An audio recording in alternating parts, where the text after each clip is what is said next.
The Bridgewater, East Bridgewater, and West Bridgewater Councils on Aging and this public access station want you to know that any reference to any person, product, service, or information does not constitute an endorsement or recommendation by the Councils on Aging, public access stations, or any of its employees. Although the Councils on Aging offer presentations by governmental and non-governmental agencies as a service to its clients and provides information upon request, these Councils on Aging and public access stations do not endorse any specific product or services provided by public or private organizations. Your Councils on Aging and public access TV stations strongly recommend that you consult with a physician before beginning any exercise program. You should be in good physical condition and be able to participate in the exercises being demonstrated. The following presenters are not licensed medical care providers and represent that they have no expertise in diagnosing, examining, or treating medical conditions of any kind or in determining the effect of any specific exercise on a medical condition. You should understand that when participating in any exercise or exercise program, there is the possibility of physical injury.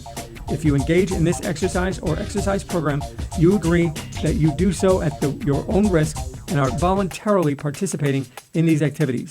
Assume all risk of injury to yourself and agree to release and discharge the various Councils on Aging and local public access stations from any and all claims or causes of action, known or unknown, arising out of the participating.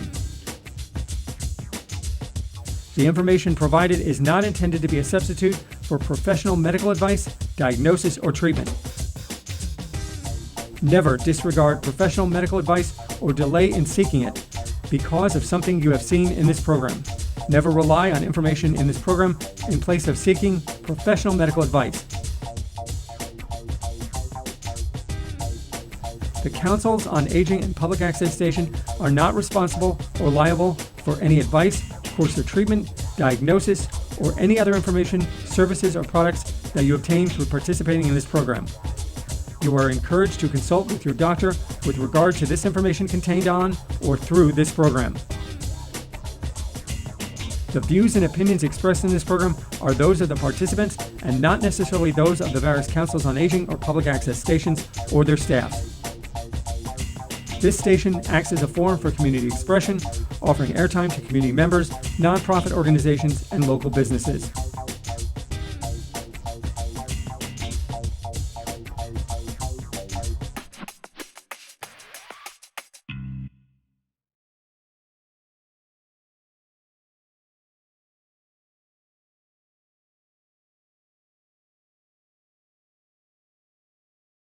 Okay, we'll get started. We have Bruce Holmquist, Linda Gibson, and DA Tim Cruz with us today. And I'm Marilyn Mather. I'm the Director of Elder Services for the West Bridgewater Council on Aging. And I would like to welcome you to our new program, Senior Safety. Since everyone is practicing social distancing and staying home to keep themselves safe, the need to develop a program to bring valuable information and resources to our senior community arose. As cooperative efforts between Plymouth County District Attorney Tim Cruz, Plymouth County Sheriff Joe McDonald, and the West Bridgewater Council on Aging and the West Bridgewater Community Access Media, we are proud to present this program. The Senior Safety Program has been designed to be educational, informative, and lighthearted. It will cover a wide variety of topics, which will include public safety, supportive services, and community interests. The topics we chose to explore for this episode are the contracts tracing scams and other recent scams that have surfaced in our area during COVID-19. Our guests for this segment are Plymouth County District Attorney Cruz, Bruce Holmquist, and Linda Gibson. Welcome, District Attorney Cruz. Hi, Marilyn. Good to see everybody. Hi, Bruce. Hi, Linda. It's great to see everybody. It's great to be part of this program that we're doing countywide, talking to COAs and people throughout the county of Plymouth regarding a lot of the different issues that we're dealing with in these really, challenging and unprecedented times right now with COVID-19. And I think we're all kind of morphing and doing what we're doing differently. The DA's office, we continue to do our job, but at the same time, to the extent that we can, we socially distance. We have people that are working on different schedules. Courts are open. Sometimes they're open, sometimes they're closed. So it's always, I think, a challenge for us to try to figure out what's the best thing and what's the best avenue that we can do. But when we're doing things with our seniors and we're talking about the issues that we're dealing with, we're talking about, a lot of the issues with COVID-19 and contact tracing. And basically, for those that may not know, I'm sure we've all heard of contact tracing, but if you don't understand what it is, it's basically the process of identifying people who have come in contact with somebody who has tested positive for COVID-19. Very good. District Attorney Cruz, could you tell me how this contact tracing works, please? Sure, Bruce. A few months ago, the Commonwealth of Massachusetts created the COVID-19 Community Tracing Collaborative to help support local health departments in every community. Contact tracers have been hired to work with people who have tested positive for COVID-19. The contact tracer instructs those people that are infected with COVID-19 as to the proper quarantine methods and the measures you must take in order to keep the virus from spreading. The contact tracer will keep in touch with the infected individual and is also going to be monitoring their symptoms daily. The contact tracer will ask the infected individual for a list of names and phone numbers of people that they've come into contact with over the past few days and while they were known to be contagious. And the person on the list provided by the infected individual will get a text, a message, a call, an email from either their local health department or mass COVID team to let them know that they've been potentially exposed.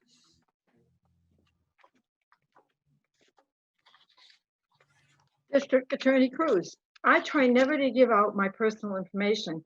Is it okay to give my personal information to the contact tracer? And you're very smart, Linda, to hold your information tight. I agree with that 100%.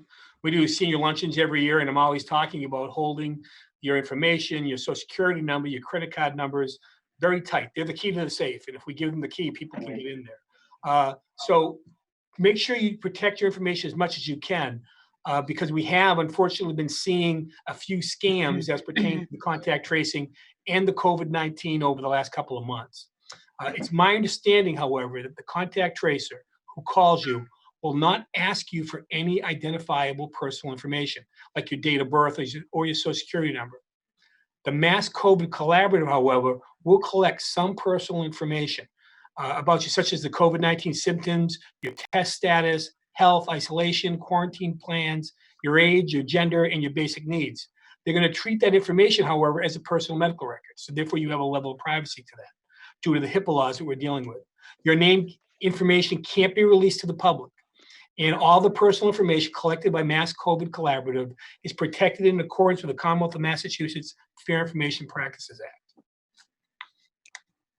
Act. District Attorney Cruz, you mentioned that you have seen a few contact tracing scams surface over the past couple of months. Could you tell us about those? Sure, Marilyn. Since the start of the coronavirus outbreak, law enforcement officials, not just across Plymouth County or the Massachusetts, but really across the U.S. and the world, have reported a significant increase in scams and cybercrimes, all related to misinformation and fear associated with the COVID-19 epidemic. It's unfortunate, but every time there's a big problem, whether it be, and we had issues back in 9/11 happened, issues now with COVID, there's always going to be people who are out there who are trying to take advantage of that. And that's why it's so very important for us to make sure that we stay on top of these things. And forums like these are important, just so people recognize something could be coming your way, and let's not be as trusting as maybe we normally are because of the fact that people are trying to get our information. I think we're all working really hard to stay healthy and to stay safe right now. We need to practice that same vigilance with protecting our information and what we do. There are basically two different contact tracing scams. One's over the phone and one is through a text message. The contact tracing scam over the phone kind of works like this, and they're all a little bit different, but this is the general outlook. The scammer is going to call and say something to the effect of, "Good morning. According to our system, you've likely been in close proximity to somebody who tested positive for COVID-19. This means that you need to self-isolate for 14 days and take a COVID-19 test." Now, if you get that phone call, obviously you're going to say, "Oh my gosh, who was I near?" And they're going to tell you at that point that they're not allowed to share that information because of HIPAA, the Federal Privacy Act. So they're not going to tell you who you were with. But what they will tell you are what they're expecting you to do.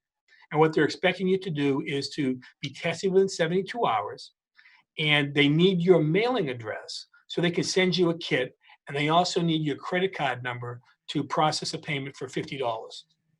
On the topic of payment, if you question that, you're gonna be told this testing is not free. This is a one-time fee of $50 for the kit and the results. And they will start pressuring you to start reading off the credit card numbers. When you push back that there shouldn't be a fee for this, the scammer could very well end up threatening you with penalties for not complying. The other, that's the phone contact tracing scam. The email one or text one, such as this, you're going to get a text that says someone who came in contact with you tested positive or has shown symptoms for COVID-19 and recommends yourself get isolated and also get tested. And then they're going to say you go on this link, and it appears to be legitimate. All this stuff appears to be legitimate. That's the problem.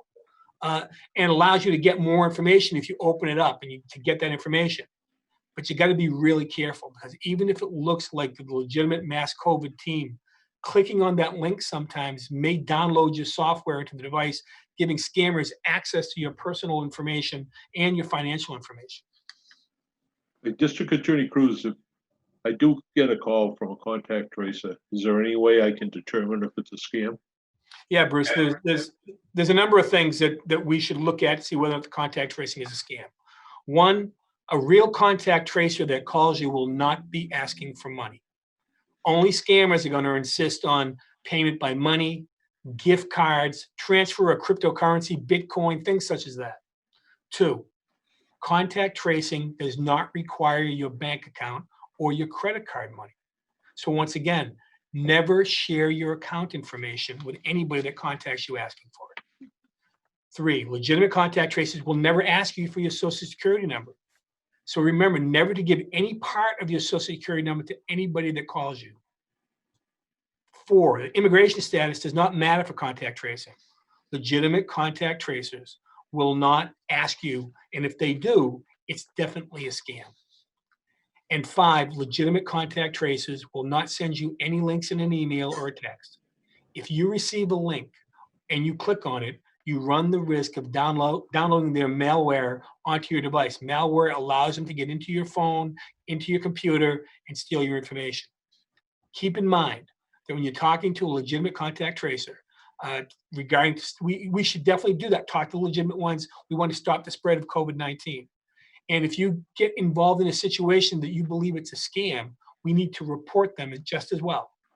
If you get a suspicious call or text, please report this fake contact tracer to the Mass COVID-19 Collaborative and to the Federal Trade Commission at ftc.gov/complaint. If you have any questions regarding some of this information that we have, do not hesitate to go on PlymouthDA.com. All the information, all the numbers, all the contact stuff that you need is on there. And we're here to help you. So if you have questions, go on our website. District Attorney Cruz, could you tell us if you have heard about any other types of COVID scams going around? Absolutely, Linda. Earlier this year, the Massachusetts Senior Medicare Patrol Program sent out an alert warning to seniors to never accept any form of COVID-19 testing from anybody other than a treating licensed physician or from a state-designated testing site. Scammers have been known to be going door to door, believe it or not, and they approach people in public with an offer to test them for coronavirus. And they'll give you a false positive result, and then they'll offer to treat you immediately. Through this scheme, scammers have been illegally obtaining Medicare numbers and money. Some of them have even gone so far to bill Medicare for sham testing, treatment, and supplies. District Attorney Cruz, I heard that grandparent scam is resurfaced in our area. Are you aware of that? Oh yeah, it's unfortunate. As a matter of fact, we just had a case here that emanated regarding the grandparent scam. And like I said, the scammers that are out there that are conducting these scams are going after people all across the world. It's not just any one of us. And you have to realize, and when I get a little bit into it, the grandparent scam has kind of morphed to apply with COVID, because normally you'd always get the grandparent would get a call from somebody who they believe to be their grandson or their granddaughter. Oh, grandma, granddad, I've been arrested in a foreign country. I need bail money. Or I've been hurt in an accident and I need money for this or I need money for that.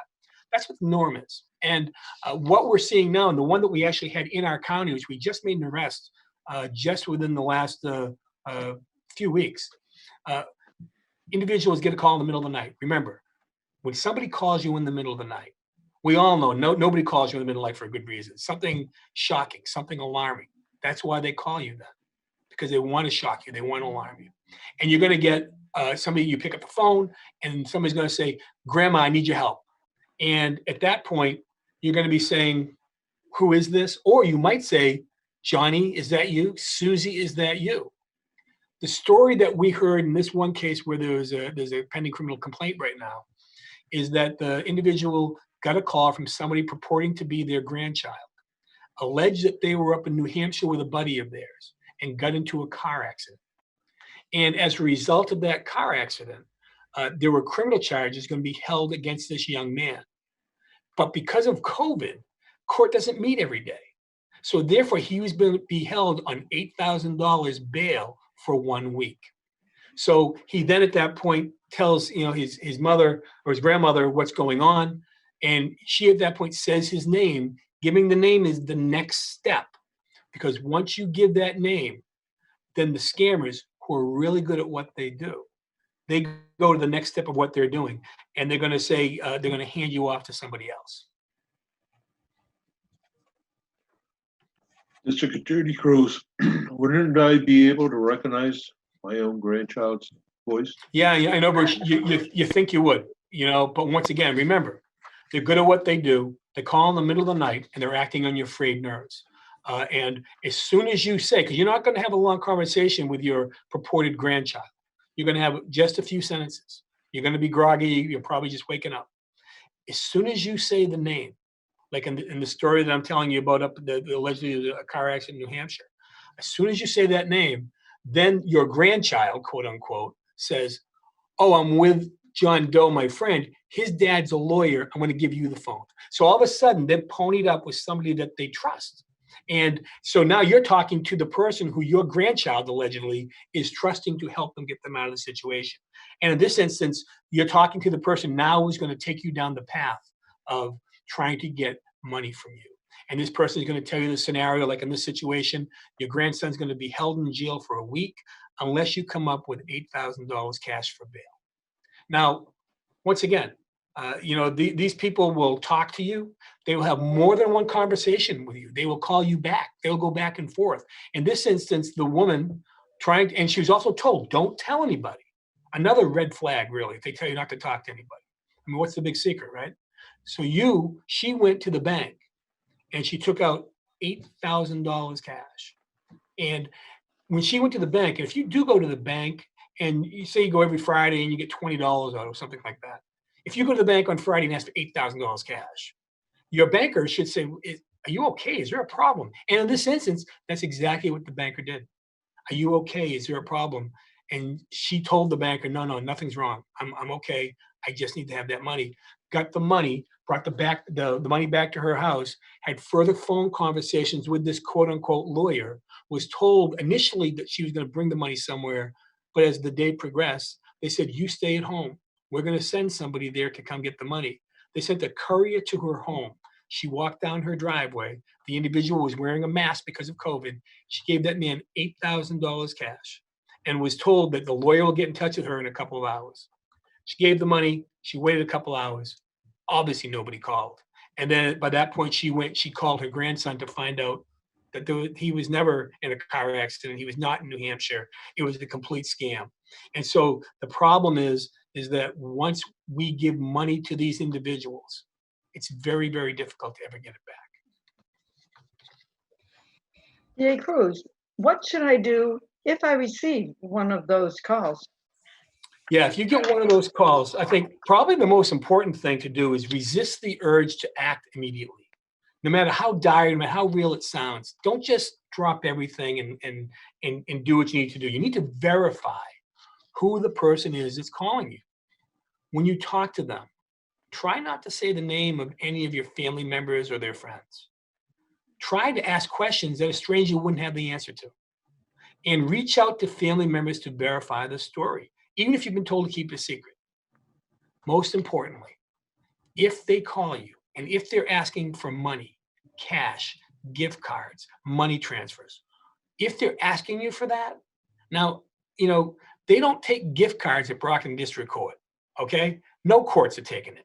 So therefore, something should get your antenna up that this thing just doesn't smell right. And it doesn't smell right. Remember, they're trying to use you, they're trying to shock you, and they're trying to put you in a position where you're trying to help your grandson. And they use that against you. Wow, this is also interesting. Have you heard any other scams we should be aware of? Yeah, unfortunately, there's a lot of scams out there.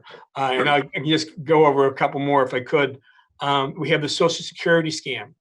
Telephone scammers are pretending to be government agencies working for the Social Security Administration or another government agency. To assist in this scheme, they're going to email you false documents that look really official via email. It's it's a form of phishing. They're phishing to bring people in.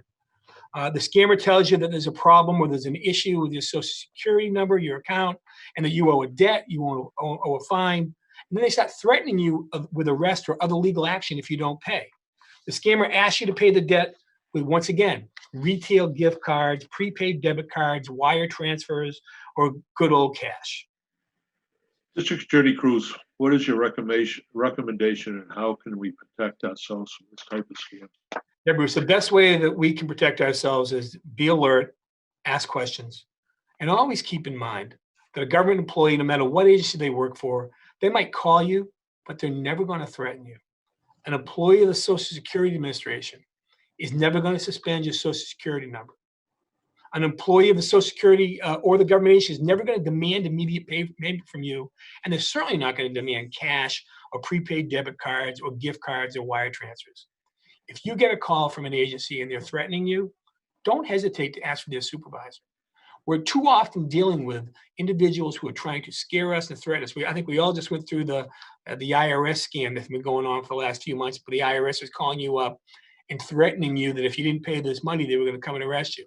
And I'm sure Bruce can tell you as a former police officer, the number one secret in law enforcement, and that is, and I'll tell you if you promise not to tell anybody, when the police are coming to arrest you, they're not going to call you.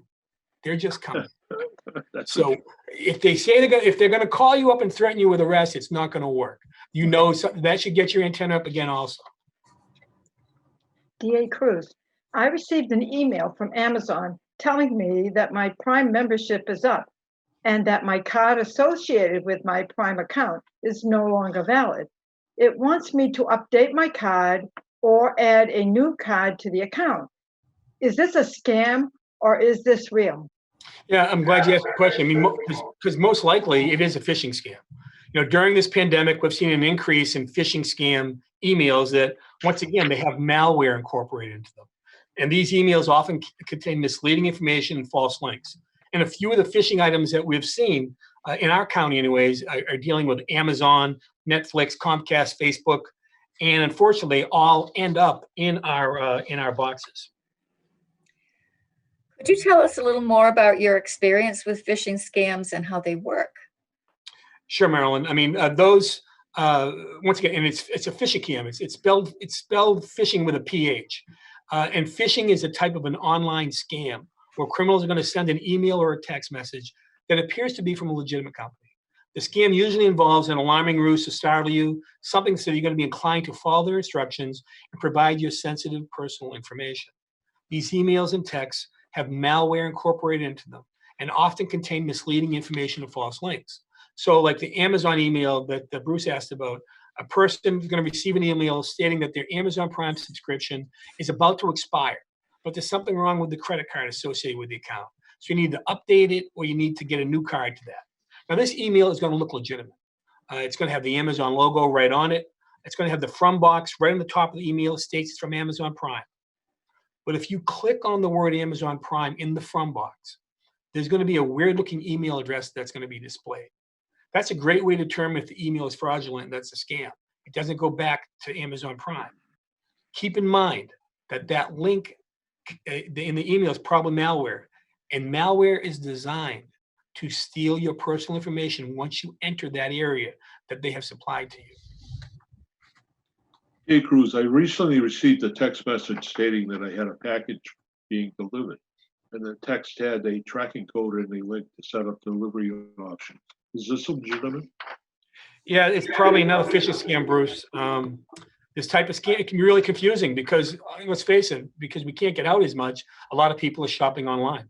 So it's not unusual for you to get notices regarding things such as this.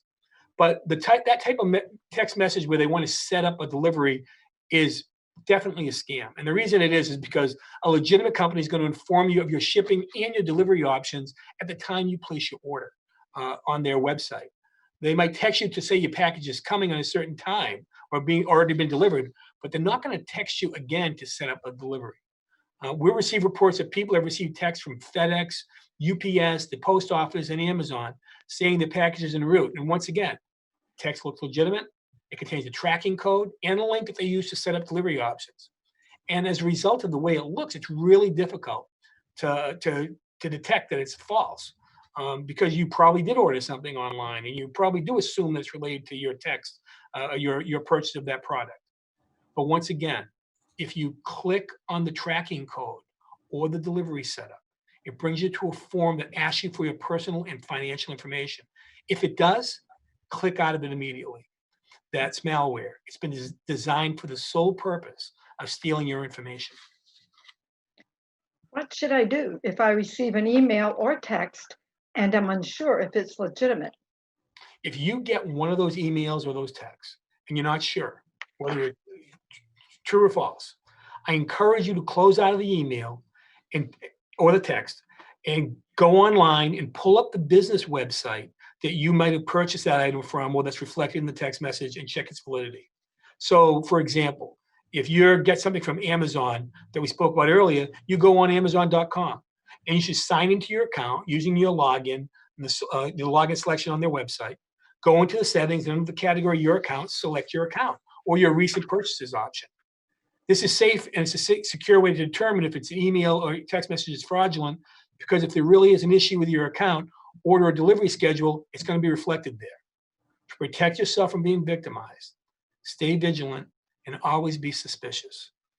Anybody who believes they've been scammed and that their information has been compromised, please contact your local police. I understand that many times when people are duped by these professional thieves, they're embarrassed and they're embarrassed to go forward with it. But they want to use that against the rest of us. Remember, these scammers are really good at what they do. They're good at extrapolating information from unsuspecting people. The best thing we can do if we do get scammed is to talk to our police and to our local authorities to get the word out and talk about this so other people also know that these scams are out there so that they're not also going to be duped. Well, thank you, District Attorney Cruz, for taking the time to speak with us today. This is great information and valuable resource, absolutely valuable for our senior community. Is there some place that our viewers can go to get additional information regarding the resources offered by your office? Yes, Marilyn. All this information that we talked about today and others are all posted on our website. Our website can be accessed at PlymouthDA.com. All the phone numbers, all the contact information, all sorts of other things that we didn't even get a chance to talk to during this segment. There's all sorts of stuff there that's great to be dealing with. So I want to thank you all for listening today. And like I said, if you have any questions, please don't hesitate to reach out to law enforcement, to reach out to the DA's office. We're here to help. We're all continuing to work together to try to make sure that we can keep everybody safe. So please, as we go down this path during COVID-19, keep your head up and remain safe. It's nice to see you all today. Thank you, District Attorney Cruz, once again for coming to our program and helping us out with all this wonderful information. Certainly will help our seniors move on. We get calls every day. We have walk-ins with issues just as what we've talked about today. And I thank you for the further information. Thank you. And I look forward to seeing you again. Thank you. You too. Thank you.